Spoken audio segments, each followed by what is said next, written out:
All right, so the 49ers made a very, very intriguing pick late in this draft. It was for the tight end Brayden Willis out of Oklahoma, one of the two players to receive a gold helmet designation from the scouting department heading into the draft that the 49ers were ultimately able to pick. One was Jair Brown, their top pick, a number 87, safety out of Penn State. And other here was Brayden Willis, the second part of a tight end double dip. It was Cameron Latu at Alabama late in the third round, and then Willis in the seventh.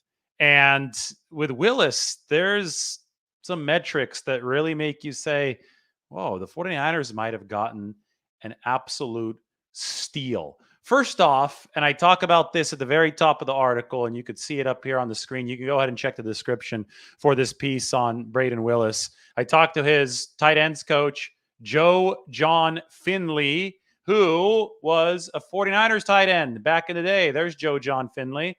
2008, 2009, Joe John Finley spent on the practice squad.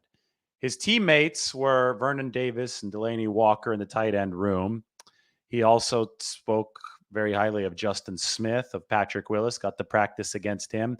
Joe John Finley is 38 years old now. He's Oklahoma's tight ends coach, where he has gotten to work with Brayden Willis. And Joe John Finley had a similar tactic as former 49ers tight ends coach John Embry did with his tight ends to accentuate yards after the catch. John Embry is now with Miami.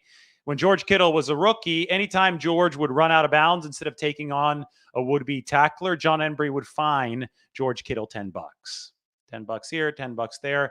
George Kittle picked it up quickly, right? He said, I don't want to be running out of bounds. I don't want to lose my money. I'm only in a rookie contract. I'm going to put my head down and run over people. I'm going to reenact WrestleMania like he did in New Orleans in 2019. Well, George Kittle's the yak monster now. George Kittle is at the top of the game as far as exposing defenders who do not want to tackle you. Tight ends are 250 pounds, around there, maybe 240 now since it's becoming more of a speed position. They're still significantly heavier than cornerbacks and safeties and a lot of linebackers. So just by the law of physics and human emotion, the smaller defenders are going to be a little bit hesitant when it comes to laying their body on the line against the bigger tight end in the open field. Guys don't want to tackle you if you're bigger than them, especially if you can move. So anyway, John Embry's tactic, those were $10 fines. The tactic of this guy, Joe John Finley, was if you cannot pick up more yardage on a play than I can now at age 38, if you can't do that, if we watch the tape and you stepped out of bounds or you weren't able to shake a defender or you weren't able to push through a defender for a couple extra yards, then I would be able to at age 38. I'm yanking you off the field. That's what Joe John Finley, the guy, the former 49er, now Oklahoma's tight ends coach, that's what he told his tight ends room. He practiced what he preached, and he developed Brayden Willis into possibly the top yak tight end in this draft class. The 49ers, their R&D department said that no tight end in this draft class had a bigger broken tackle percentage, a bigger broken tackle rate than the guy up on your screen, Brayden Willis. The PFF stats tend to agree with that. He's in the top 3 for escapability percentage and all the more advanced metrics that PFF likes to go into. The bottom line is that Yak and Brayden Willis get along. And Yak and the 49ers get along. So do we have a new Yak bro entering the 49ers building? Well, I certainly think it's very possible.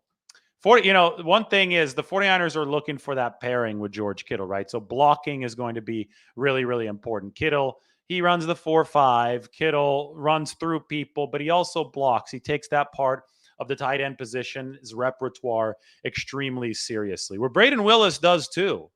And one of the reasons that Brayden Willis takes it so seriously is because Joe John Finley, again, 49ers connection, Joe John Finley uses 49ers teach tape for his Oklahoma players. So at this point, Brayden Willis has already been really exposed to Kittle. He's been really exposed to Kyle Juszczyk. He's been exposed to the way the 49ers do things. Probably one of the reasons why they gave him that gold helmet designation. So it looks like he's going to be able to block right out of the gate, or at least have some of the technique to develop. He's got to get better with his first 2 steps coming off the line of scrimmage. In the NFL, it's all about leverage. Everybody that you block in college is probably, I'm not going to say everybody. The guys that you block in college are going to be, on average, smaller and weaker than the guys that you have to block in the NFL. Of course, you're going to run into future NFL competition in college, but even in that case, those guys are going to hit an NFL weight room and get stronger later on. Anyway, when you're an NFL prospect in college, you can usually get away with sloppier technique. In the NFL, if you don't have mano-a-mano leverage when you engage with the player that you're trying to block, you can get eliminated out of a play. He can own your block with one arm. That's how strong some of these guys are. So you have to constantly be in good position, and you set yourself up for that at the very snap with the first two steps off the ball. Those have got to be pristine so you get in good leverage position. It's just like trying to bench press with your pinkies, right? If you're just trying to bench press with your pinkies, it'd be pretty damn hard, especially if you had several plates on that bar. But if you're bench pressing with your fists and your arms are in good position, you can move a whole lot more. So getting in position is so important. Brayden Willis is going to have to be better about that. He's still polishing his game in that regard. One of the reasons why he didn't go until the 7th round. But the 49ers teach tape that he has studied under Joe John Finley, that he's going to get to study a whole lot more of now that he's part of the 49ers, it's going to be a really, really big component in that. And I think that really, that connection to the 49ers system, the fact that Oklahoma does look so often at the 49ers, I think that really sold Kyle Shanahan and John Lynch on this player because they think that they could plug him in. And, we talk about the 49ers taking several swings, several dart throws at the quarterback position. They are taking 2 dart throws at the tight end position. They need to find the complement to George Kittle. Well, Cam Latu, late 3rd round, was their first throw at the dartboard. And here you have Brayden Willis, their second throw at the dartboard. They hope that at least one of these guys pans out. More on Brayden Willis, former high school quarterback, even threw a touchdown pass last year. Lined up at H-back, lined up at tight end, obviously. 49ers saw more value in him as a blocking tight end than in Brenton Strange, who went in the 2nd round to the Jacksonville Jaguars out of Penn State. So everybody was like, oh, Brenton Strange, one of the best prospects in this class. Adam Peters, 49ers assistant GM, came out and said, the guy on your screen, the 7th round pick, actually had more value to the 49ers as a blocker, Brayden Willis, than Brenton Strange. That, I think, is significant for the George Kittle pairing. But anyway, you look at some of the attributes. The high school quarterback thing is big because I'm talking about different positions. I mentioned H-back. I mentioned fullback. I mentioned tight end, inline tight end, move tight end, both of them. Slot receiver, wide receiver. Brayden Willis has played all around the formation. He didn't run a 40 at his pro day or the combine. He had a sore hamstring at his 40. I asked him straight up, what would your 40 have been if you ran it? And Brayden Willis said, well, I think I would have ran a 4.6, which is fast. George Kittle was 4.5. That would be good enough for a 240-plus pound guy, especially since he's supposed to be George Kittle's complement. The 49ers aren't looking for somebody to replace George Kittle. They're looking to make the offense ambidextrous. And by that, I mean you can run to the left if George Kittle is motioned out to the left and he can block there, or you can run to the right even if Kittle's on the left. So they're trying to make the offense ambidextrous with their tight ends. They're trying to find somebody who can catch the football. Brayden Willis had 39 grabs last year, career year.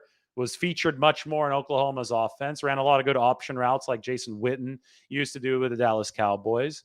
And obviously you want a guy that can maul. You have to do both. Tight end's a very difficult position because you need adaptability in both regards. And to me, the 49ers clearly think that Brayden Willis gives them that value in the 7th round. So I'm going to copy and paste the link to this, and I'm going to toss it into the comment section right now. Go ahead and check it out. It's $2 a month for The Athletic. You got a nice piece on Brayden Willis and Joe John Finley. I bring everything together. In essence, it's beautiful, right? It's a full circle situation where you have Joe John Finley learn with the 49ers on their practice squad from 2 greats, Vernon Davis, Delaney Walker. Those were adaptable tight ends ahead of their time. They paved the way for a tight end revolution that, George Kittle is now spearheading about a decade later. Now it's 15 years after Joe John Finley played, but Vernon Davis, Delaney Walker were both in the league for a little bit after their time with the 49ers. And what they imparted on Joe John Finley, he has taken into his coaching days, and he took that knowledge originally gleaned from Pete Hainer, 49ers tight ends coach back from 2005 to 2010, took the knowledge from Pete Hainer, Vernon Davis, Delaney Walker, and has now imprinted it on several tight ends at Oklahoma, including one of the 49ers' latest draft picks. That's Brayden Willis up on your screen. So how about that for a full circle story? A serendipitous 49ers connection found all the way out in Norman, Oklahoma. Subscribe to the article, $2 a month. There's a ton in there. It's 1,500 words, more in depth than any other 49ers coverage. And of course, subscribe to this channel, like the video. We'll talk to you very soon.